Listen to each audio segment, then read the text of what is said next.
Hey, good people. Davia here. Time for another episode of Tales from the Shaker, a Davia Williams Stevenson podcast. I got to tell y'all, this beautiful lady here, we've had an interesting developing relationship, and she is largely responsible for why I'm even here today because of a challenge she issued about a little over a year ago.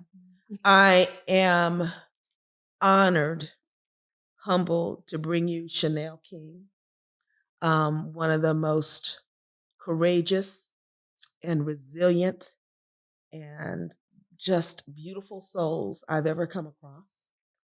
We were having a conversation before and we're both tearful and we said we're going to hold it together. We're not going to do that in front of the camera, but we might. And I got a feeling that if we do, you will as well, because there's nothing here that's false. It's all authentic. It is love, it is courage, and it is resilience.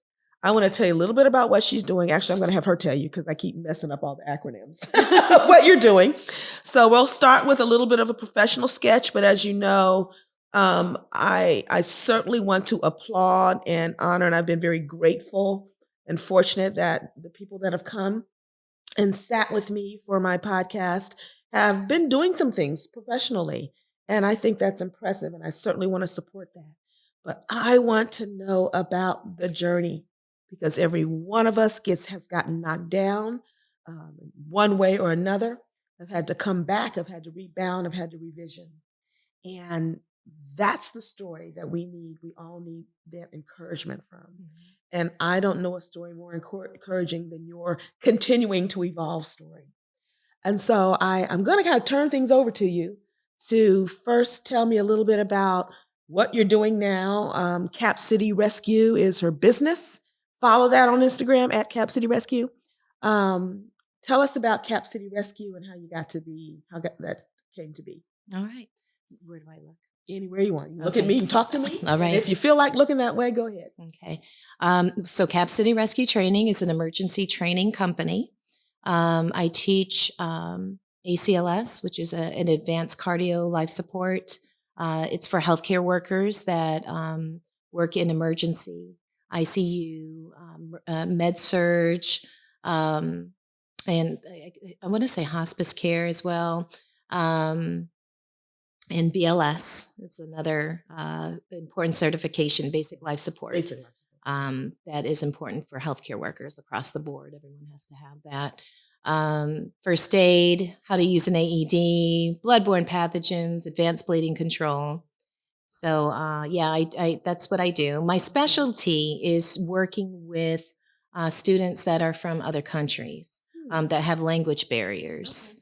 Okay. Because it's important for me to provide a safe and patient place for them to learn and really get the information, and also walk away with their dignity, feeling like they were cared for and the time was spent with them. So that's who I really enjoy working with. That's your passion. That's your passion population. So you're teaching professionals and students. Yes. You're not teaching ordinary citizens necessarily. Oh, I can definitely teach ordinary students, so or have ordinary non-healthcare professionals. Daycare workers, teachers, bus drivers. They all need CPR. The BLS and the ACLS is primarily directed towards healthcare workers, doctors, nurses, respiratory therapists, on and on and on. That's very specialized, and I wouldn't have really known that people do that. And so I think that's really interesting, and I know that you are moving forward in your business. I am. And getting ready to open your own school. Oh, yeah. Yeah, okay now. I'm really excited about that for you. Congratulations. Thank That's you. a big step. Yes, it is. I'm sure when you sign that lease or mortgage or what have you, that was like, okay, this here is we go. real. Here we go. My back got a little straighter. Yeah, okay.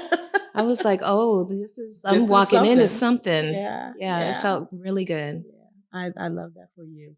And I'm not surprised, given what little I know about your background, that you've made a life of rescuing people and teaching others how to rescue them. I think there's a lot of ways to rescue people.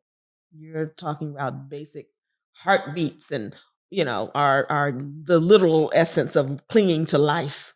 But there's a lot of ways to rescue people, and it doesn't surprise me. So, would you share to your comfort level just a little bit about your story? I think it's unlikely for many, and I would hope that there'll be more like you. And I think you will encourage more people with your background to continue to strive, to move forward, to know that your life has value. But those weren't necessarily the messages that you got early on in your life. Yeah. Would you share whatever you're comfortable sharing about your Sure. story? So, firstly, I aged out of foster care. When I was 13, I went in, aged out at 18. I was actually in foster care when I was younger, when I was 5 years old. So, So kind of in and out early years, and then um, at some point you were back in. back Yeah. in. So I was born in Washington State, and my biological father committed suicide, and I found him dead in the home. And my mother, You found him at 5 years old? I did. Okay. And my mother Mm. put us in foster care and went back to Japan. She ended up taking my brother back to Japan with her. And she sent me to Ohio to be with her first husband and their daughter, my half sister, who's deaf. So she's 4 years older than I am, so it's my second language. And so with that, my dad was raised in a single parent home. He was a medic in the Vietnam War, served 2 tours. Yeah, he was a physician's assistant. He tried the best that he could with what he had.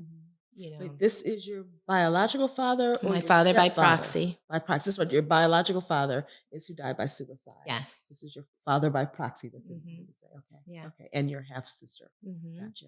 Okay. So, unfortunately, because of the era that he came from, before going into the Vietnam War, he was, fighting for civil rights. He was, coming up in the South, lived in North Carolina, A and black man. Mhm. Okay. Yeah. And so there was a lot of militants there, Okay. Sure. and some anger, and a lot going on there. So um, unfortunately, he just wasn't able to keep raising me. There was there was a lot of violence there. Okay.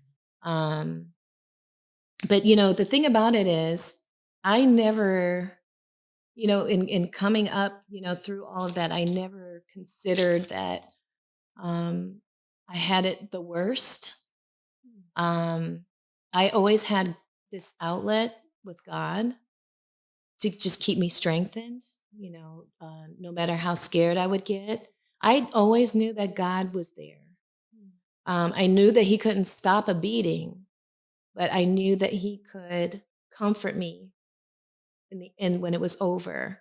There were lessons that I was learning. And I was being groomed in a way that I didn't really understand, but I didn't fight it. I was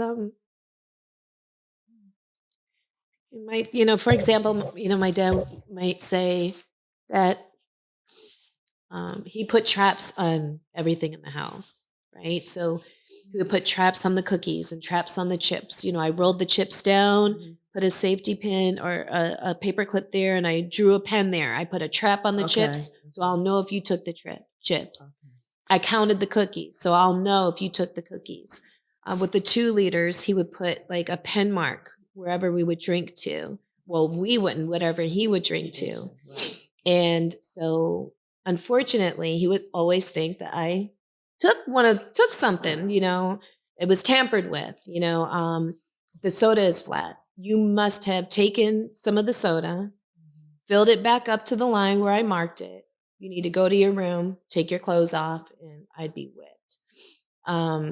I would stand in the corner. I would stand on my bed and in the corner of the wall, and he would just whip me. and the leather was all over the walls, the leather marks. And when he was done, I would lay down. The sheets would be stinging on my legs, but I would pray. It wasn't in my heart to say, I hate him and, I just wish you would die. And, I was praying for him. Like, I know that he did not mean to do these things. No one is, no one is, no one, is born and, as a little kid saying, when I grow up, I want to beat my children and I want to beat my wives. I want to, no one, life happens to them. Life happens to us. It's just amazing to me that even as a child, you had this, in kind of in my psychological terms, you had this meta understanding that his actions likely came from his own pain. You said Vietnam, raised in the South. He had anger, and there were never outlets for it. And certainly, even now, many decades later, in our community, we're just now starting to be open to mental health care. And my goodness, we talk about microaggressions now. They weren't even remotely hidden during the time when your father by proxy was coming up, and then the Vietnam War and how veterans were treated. All of those are reasons, right? They're not necessarily excuses for beating your daughters, but they're reasons for a person to be broken inside. And for this scarcity mindset to make sure nothing is lost, that I have control of all the supply, right? And that you had some sense of that context for him at a young age and a connection to God. We had a brief conversation before that you couldn't necessarily define, but you knew, and that sustained you. Is just, I'm going to come up with some words. I don't have a word yet, and that's something for me not to have a word. It sustained me, but it also gave me some bad habits. Okay. So, for example, on a good day, I could go and clean the walls. And, Dad's in a good mood today. Hey, Dad, I cleaned the walls. I cleaned all the marks off the walls. Good girl, That's kind of twisted, when you think about it, And in coming up, it made me not very strong in certain ways. And I've always been strong, don't get me wrong, but sometimes not in the right ways to protect myself. Doesn't matter though, because even though I had these kind of gaping handicaps, God has always been protecting me, no matter what. I mean, He's just like, oh, Chanel, you messed up again. You let that, you just let that happen, but don't worry, I got you. That's true. So, I am still trying to shake some of those habits. Some of them are not ever going to be shaken. And I had to come to a place today in my life, in today's times, and realize that there's certain things that I'm not good at, and that is okay. I know how to critically think and create, the life that will protect and sustain me. And so, I found workarounds, and I think we all can find workarounds, once we really recognize like what our shortcomings are, because we all have them. I just personally didn't allow myself for so many years to really accept my shortcomings. I thought that I had to be strong. I had to, and even in the face of being exploited or something like that, there's no time to sit there and lick my wounds, get back up and get back out there, and then let it happen again, and then get back up again, So I've been really good at getting back up, but I wasn't always good at preventing certain things from changing the outcome. So Yeah. to speak. Yeah. Well, I think learning comes when learning comes. Yeah. You know, we know that we learn by repetition. That's how we teach children even their alphabet, right? And that's true with our habits, in our relationship learnings. We bump across the same thing a few times, or many times even, before we are able to vision another way. You have a large family. You've got 6 children, and a combination of biological and step and whatnot. But you have 6 kids. Some are adults and moving along their way.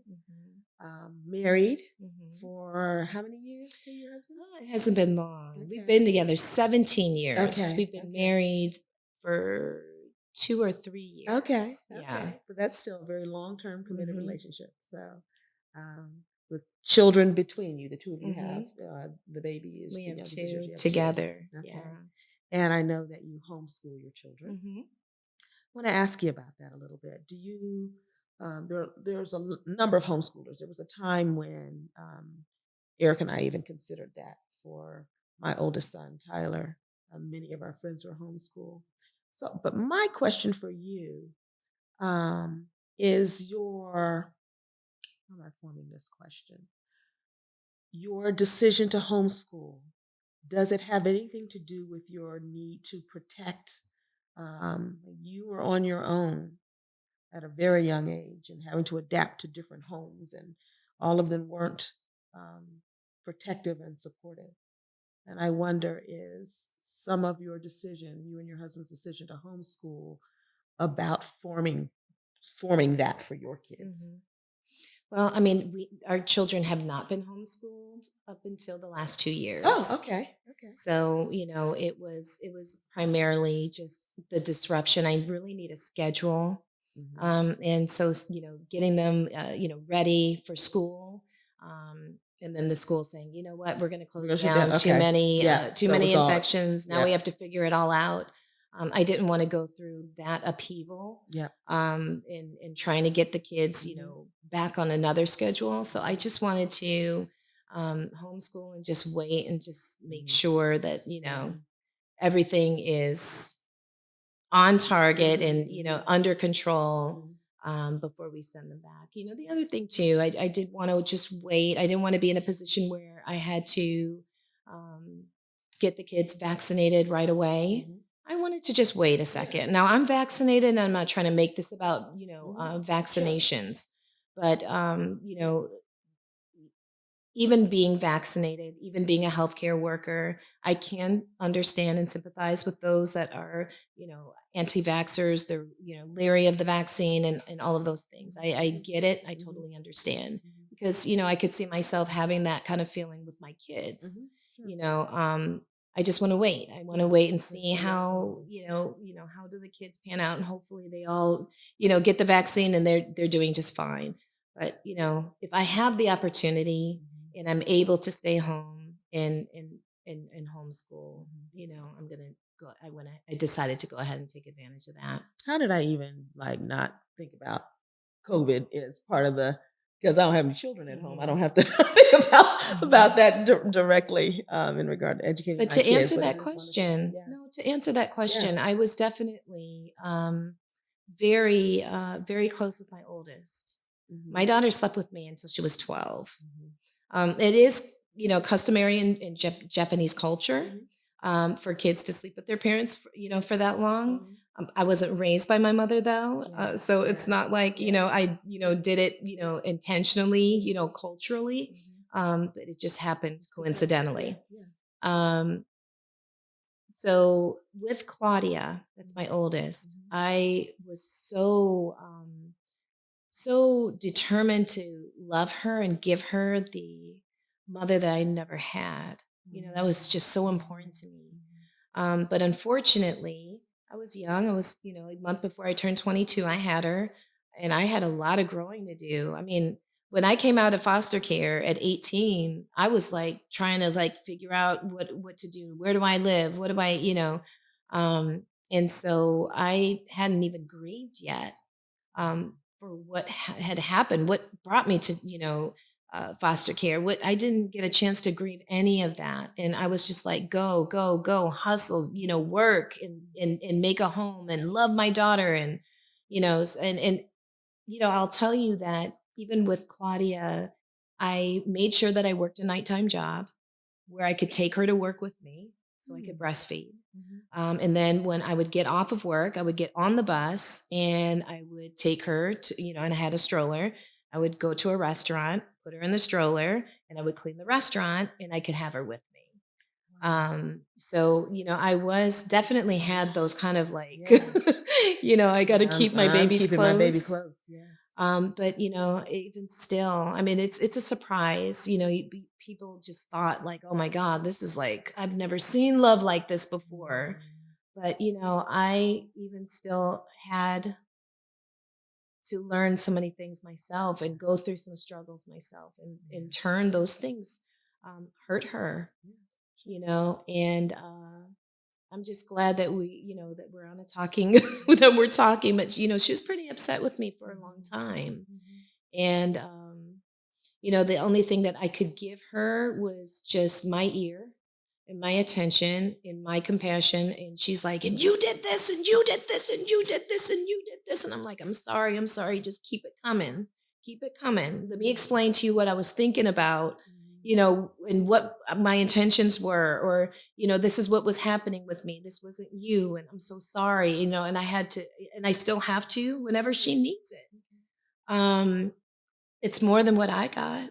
It's more than what I got. And that's, and even if she doesn't feel like it's enough for her just yet, I'm hoping and I'm praying that, one day she's going to say, oh my God, I'm so glad my mom let me just go at her, and she just kept loving me and she kept explaining to me. Because that's just more than what I got. I think in the long run, people don't run from love. And I think she throws that at you because you're safe, because you're not going to run. Imagine if she couldn't, and all that stayed inside without any context, without any explanation, without any real demonstration of love. I have every hope that your daughter will recognize recognize that, recognize your love, recognize your willing to be accountable for those things you didn't know, and the fact that you've grown through a number of things. I hope that she'll see that as a model, because she's going to mess up in some places, because that's what humans do. We mess up in some places. And when I hear about your story and all the ways that you had to adapt and make it up as you went along, and you're still doing what parents do who don't have all of those barriers. My sons are adults. They're both married now. One he's a father now. He has a 5-month-old beautiful baby. Oh my gosh, she's adorable. And they're amazing men. They really are. But you better believe my husband and I do postmortems on, I wish we'd done this. Why didn't we do that? We didn't see this. We didn't know this.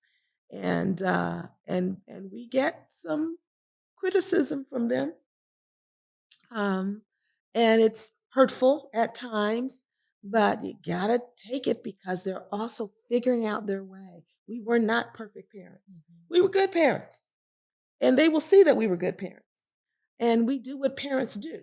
We parent out of our fears or our things that we thought were our deficits.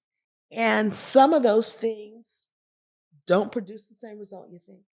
I know, for instance, my husband, one of his things was, if I never own a home, I'm going to pay for their college, because that was a struggle for him. And so we made sure our boys were able to go to college. That's a big privilege that I don't know that they really appreciated during the time. They each have some appreciation now for the fact that they have degrees and no school debt. But I think there were also some deficits that created, and that they didn't have any responsibility for that. Right. So there were some places where there may not have been the appreciation that if you were working and trying to figure out how to pay that bill or pay back a student loan, you might would have dropped fewer classes, or you might would have learned some financial principles earlier. I don't know. They're good men, and we're proud of them. But we didn't do all things right. and we didn't have all the same hurdles, the hurdles that you had, but we parent people who love their children tend to try to prevent them from having the negative experiences that you had. And we sometimes overdo our protection because everybody needs struggle. You needed to push off of, you needed to move to the next space. Right. Yeah. But you, lady, your ownership of the shadow side of your growth and your blessings is remarkable to me. Certainly when I have my clinical hat on, I'm like, oh man, I wish I could have been your counselor. Like that to have had the privilege to hold your story and help you see who you are would have been a really neat place. But I'm also particularly grateful that I don't get to be your therapist, but I certainly have been on the other end of your strength and motivation. I mean, I will never forget. I can't because I'm here now largely because of you. You walking up to my house with your masked face to do a health screening on me. I guess you also do contracts with insurance companies or what have you. And you basically told my whole life, you need to be doing these things with your credentials and you need to be doing that. And you need to have a podcast. And I'm like, okay. But it felt true to me. I mean, the It look felt on your true. face. You remember what you could see of my eyes, I guess. But when I was walking away, when I walked out the front door, I was like, Chanel, why do you do that? Oh my God. What did you just do? I do that all the time. It and I was have to ask myself, wonderful. why do I have no chill? You know what I mean? None. But my intentions are, I read your I'm intentions. glad, thank God. I wasn't the least bit offended. I was like, Erin, let me tell you about, she came in here and she said, and then this, and I mulled over what you said. And we'll talk further about my other business. I took both tracks. Here we are. You're sitting on my podcast, and so I think you have incredible power, and I'm glad you have no chill. At least for me, I'm sure there are times when the little chill would be warranted. And I also have every confidence that if that's something that you need to grow in, that you're going to hear it from God, that you're going to receive it in your professional life, that you'll grow toward that. I have no doubt. There's so much I want to talk to you about. We try to keep this roughly to 30 minutes. I'm thinking about the whole foster care space I'd love to talk about. And there's much you can share about PTSD that I think is amazing and would be very useful to people. So I'd love to ask you at some point when we can figure it out in your schedules, if you would come back and we could be intentional about those things and some resources. Sure. I would love that. I'd be honored to do that. Yeah, absolutely. We're going to have to begin to wrap up. I'm going to get the signal. So I want to cheers. I want to toast you to resilience, to healing, to growth, and to next steps. Cheers. Take a little sip because you have to drink after you cheers. It is good. I made for Chanel and I a classic cocktail. It's a lemon drop martini. It's just about an ounce and a half or two of vodka, fresh squeezed lemon juice, some simple syrup, and I rim the glass with sugar and dropped a little lemon twist in it. So it's very tasty, light, refreshing drink. She's not much of a drinker, so she let me. She said, "I'll do my one drink a year with you." So I tried to make it light. It was worth it. So thank you so much for joining me for Tales from the Shaker, Davia Williams Stevenson podcast. I am confident that you connected to this woman, this beautiful woman and her story. And I'm encouraged and also pretty confident that you've left inspired to shake things up in your own life. Take care.